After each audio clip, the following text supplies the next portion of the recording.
சில உங்களுடைய காரியத்திற்காக சில இடத்தில் நீங்கள் ஜெபிக்க கேட்பீர்கள். என் ஊழியர்கிட்ட ஜெபிக்க சொல்லியிருப்பீங்க. ஆமே, அவர்களும் உண்மையா ஜெபிச்சிருப்பாங்க.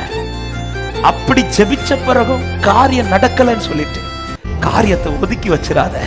கர்த்தரை நோக்கி காத்துரு, கர்த்தரை நோக்கி காத்துரு.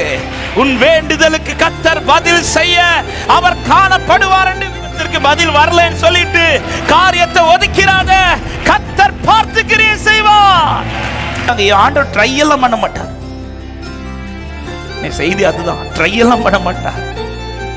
அவர் ஒன்னு செய்ய தொடங்கிட்டார்னா முடிச்சிருவார். இந்த சத்தத்தை கேட்கிற ஒவ்வொருவருக்கும் சொல்லுகிறேன், அவர் பார்க்கிறது வரையில் வெயிட் பண்ணுங்க. அவர் பார்க்கிறது வரையிலும்.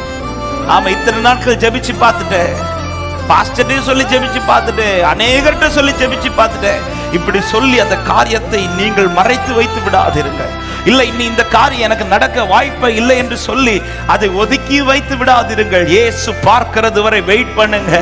அவர் பார்த்தால் காரியம் மாறுதலாய் முடியும் என்று நம்புறவங்க சத்தமாய் ஆமென் என்று சொல்லுங்க பார்க்கலாம்.